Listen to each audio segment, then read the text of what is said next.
Indiana's Future Best Fantasy Football League. Today is our first day of full fantasy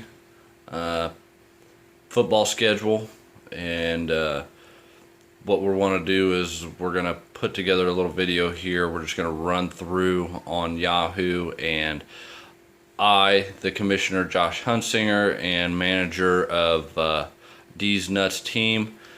This is my fiance and also manager of Divorce. And your name is? Valerie. All right.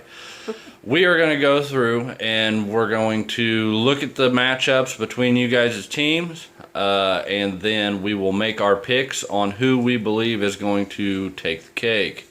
So, we're just going to be looking at Yahoo, so all these stats and stuff that we're getting, and you're saying, hey, where are you coming up with all this stuff? If you go into Yahoo, you'll have all this stuff right there in your face, but you won't have it on the app. So, you know, if you have some extra time this morning, you need to go in and do your lineups, just double check, make sure you got everybody you want. And then you can kind of check out some of this other stuff that we're going through, like favorites and underdogs and stuff. It's kind of a neat feature. So anyways, starting with the first matchup, we have Kayla's Back That Pass Up against Renee's Rad team. As of Thursday night, the original projection for this matchup was 108 to 89. After the Thursday night game, we're looking at a different projection, and as of now it's 110 to 86. Kayla still remains the favorite at 77%. Renee has a 23% shot of winning. She is definitely the underdog. What are we thinking on this one, Valerie? I think Kayla's definitely going to take this one. I don't understand, like I said, why Renee's team has such a low projection, but Kayla's already scored 34 points. She had Edelman play for her, and she also had Antonio Brown who scored over his projection. Yeah, he had a nice game. So I definitely can see her taking it. I hope Peyton Manning does well for her too, because he's in my other league.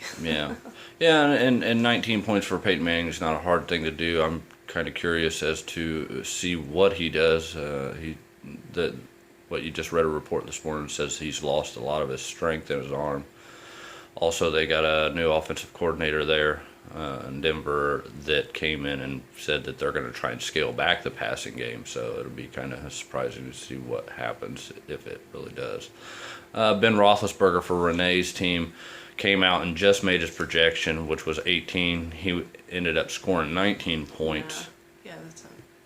Yeah, and so, you know, Renee's right on par, other than Pittsburgh was supposed to give her 3.8 points, and they only gave her 1. So she's a little behind projection. Her live projection is a little behind her original projection, which is still, you know, 18 points behind, or 19 points behind Kayla's projection. So I think you're right. I'm going to have to go with Kayla to win this week, back that pass up. You know, Renee might look out on the waiver to see if there might be a better defense for her as well. You know, I can see there might be several out there that instead of having a 3.89 projection, that might have a little bit higher of a projection available right now for her. Well, Pittsburgh, in all fairness, was going against a high-powered offense in New England, and you know just as well as I do, one week your defense could be projected to score 10 points, the next week it's projected to score 4. I think if she is to look at the waiver wire, she's looking at more like, hey, who am I going to look for when it comes to wide receiver play? Somehow I think we both agree, she needs to get that projection up. She needs to find a way to get better players on her team. And there's no better way than to have the vice commissioner at your disposal to help you. So let's make it a better team there, guys. All right, we'll go to the next one, and this game should be a closer game. Should be a pretty good one. It's against it's Kim Hunsinger, my mother. She and her team of Victoria's Secrets will be going against Vice Commissioner Joe's Take a Fucking Hike team. And the original projection, like I said, had it pretty close. It was a 5-point margin. Victoria's Secret was supposed to score 95, and Joe was supposed to have 100. Now, after Thursday night's game, I don't think Kim played anybody, so her projection stayed the same at 95. Whereas Joe's actually dropped by 4 points. He's at 96, so they're right neck and neck here. Kim is still a 49% underdog, and Joe is a 51% favorite. So it's a coin toss. Who are you taking? I'm going to go with Victoria's Secret. I think Aaron Rodgers is going to really do well for her today. And because it's such a close matchup, I mean, that's a hard call. I'm definitely going to go with Kim, though. Okay. Well, and just looking at these teams, there's a lot of question marks. For Kim's team, I like her team. Brandon Marshall's kind of iffy. Amir Abdullah, her running back, he's a rookie. He might get the more carries behind the line there in Detroit. We're not sure yet, so this will be a good telltale game for him. He's supposed to be really good, really talented. So, like I said, it's going to be. I want to know more about him. I will take, but also on Joe's side of the thing, Jarvis Landry. He's a question mark. He did really good last year. They say their offense has been really improved. So it's going to be fun to see this one play out. I'm going to say Joe. Their quarterbacks are pretty much the same. And I don't know. I just have to go with my gut feeling, and I say Joe wins, but not by a long shot. It's going to be a close one. All right. So on to the next game. And this game is between Lacey's Laces and Leather team, and she will be going up against Ryan McCann's I Throw Home Runs. The original projection was 110 to 109, so they were neck and neck. After Thursday night's game, Lacey just took off with it, and on the shoulders of Rob Gronkowski. He had an amazing night Thursday, so she got a bump in the live projection, and now she's sitting at 126 to Ryan's 109. So obviously Ryan hadn't had any players play yet. Lacey is a 67% favorite to win, as Ryan is a 33% underdog. What are we thinking? I am definitely going to go with Lacey's team. I think Thursday night game was amazing for her, and she has a really good team. I really like her team. After the draft, when I was looking at it, I thought she did really well. I think Adrian Peterson's going to have a good game Monday night as well. So, sorry, Ryan, I'm going to have to go with Lacey on this one. I'm going with the underdog. When I look at these two teams, I see Russell Wilson leading Lacey, and I just don't like him as a quarterback. Whereas on the other side, Phillip Rivers, he's playing against Detroit. I can see that game being a shootout. So Phillip Rivers is going to be throwing the ball a lot, racking up some points. He's also got Des Bryant, Randall Cobb, Steve Smith Sr., who's going to retire after this year. So you can bet that Joe Flacco is going to give him some stats before he walks off. Jamal Charles, Mark Ingram, Greg Olson, who might walk away with 2 touchdowns after today.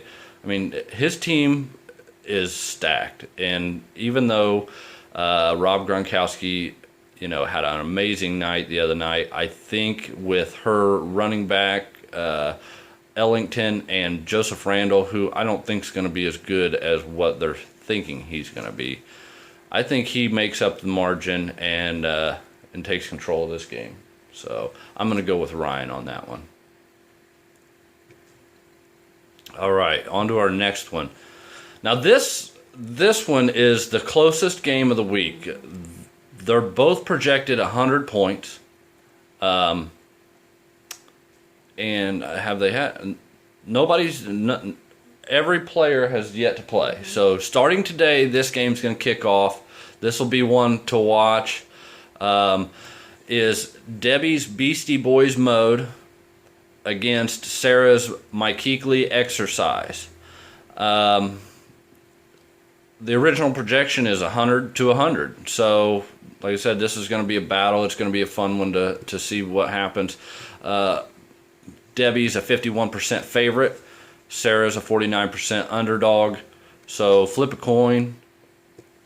What's your coin tell you? I think I took Debbie in this one. It was a really close call on that. Seattle's defense will probably have a good game, and I think Romo's going to have a good game. Yeah. But it's a really close. Isn't Kelsey injured? No. He has a P by his. I don't know what that is. Obviously, it means probable, but for everybody I've been listening to and all the news I've heard, well, let's just pull it up here because I haven't heard anything about him being injured. Everything is a go on him. He should have a really good week. It's a difficult matchup. Yeah, his ankle is listed as probable for week 1. Kelsey suffered a minor ankle sprain last week. So it's minor, and it was last week.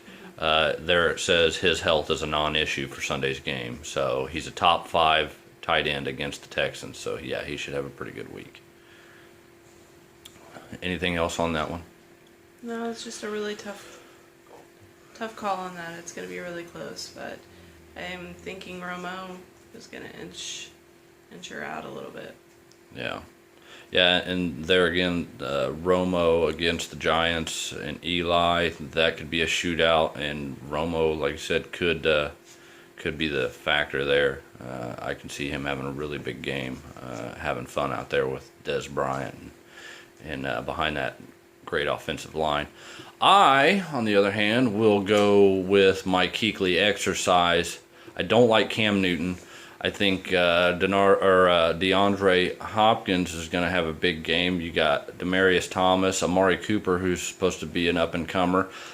I don't like Rashad Jennings on Debbie's team, so when I look over across the board, I like Latavius Murray more so than I do Jennings. I like Marshawn Lynch on Debbie's team more so than I do McCoy. So, like Val said, it's going to be a really close one.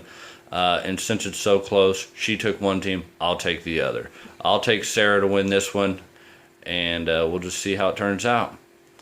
Now, the last one's a little more interesting, obviously, because it is our matchup. Mm-hmm. Okay? And at the beginning of the week, it was pretty close. I was projected 106 points. You were projected 108. After Thursday night's game, I'm still right on projection for the most part. I dropped just by a fraction of a point to 106.79. Your live projection went up with the play of Tom Brady. You are at a 115, so it's still pretty close. You're a 59% favorite. I'm a 41% underdog. What do you think here? I'm definitely going to win this one. How did I know that was coming? I think you didn't you have 2 players play Thursday night? I had one player, my one kicker, player. and he made his projection. So, I'm sitting just fine right now. And Brady had a great night. I'm concerned about Jeffrey. I've been concerned about him since I drafted him, and I have him in my other league as well. I still think I'm going to take it. I don't think it's going to be as far as lead as I'd like it to be, but, I think I have a pretty decent team except for Jeffrey. Yeah. I'm concerned about him, like I said, but I'm hoping what Brady did on Thursday is enough to clinch it for me. Yeah, I don't think you're too far off there. I wouldn't worry too much about Jeffrey. I think he'll play, and I'd be worried more about Cutler than Jeffrey. He'll do fine. Looking at the matchup here, though, you've got good running backs, even in your flex spot. I like Chris Ivory against Cleveland's defense. I mean, you just got a good all-around team. Tom Brady, he had 4 passing touchdowns, which were great for you, but his pass yardage sucked. I mean, usually when you have a 4-pass game, you have 300, 350 yards. He had a decent game. He was projected 20 points. He ended up with 27. So Matt Ryan, I think, can get me 27 points. I think that's fair. Unlikely. Huh? This is probably unlikely. Okay. My top wide receiver, Julio Jones, I think will outscore yours, Alshon Jeffrey. Now, a lot of my guys like the Brandon Cooks. He's proven, but he's just blossoming. Vincent Jackson, he's got a rookie quarterback throwing to him. Lamar Miller is another blossoming guy. Doug Martin, he's had 2 crappy seasons. His rookie season, he had a monster season. So the fantasy pros are saying, well, maybe this is his comeback season. And Nelson Aguilar, he is a rookie out of LSU. They have high praise for him on a high-powered offense in Philadelphia. So I'm going with a bunch of up-and-comers, and hopefully it pans out for me. In this matchup, I like your team. I say that I take a loss. I hope it's close. I think it will be close if these guys pan out for me. I just don't think it's going to be enough to match my wide receiver points against your stout running backs points. I think your running backs will be the edge for you today. So there it is, folks. Longer than I thought it was going to be. Yeah, and they tend to play out that way. You get talking about it, and next thing you know, it's a 20-minute video. There's our picks for today. Take them for how you want them. Go in and adjust your rosters, make it all right, and we will see how it pans out. Good luck, everybody. Good luck.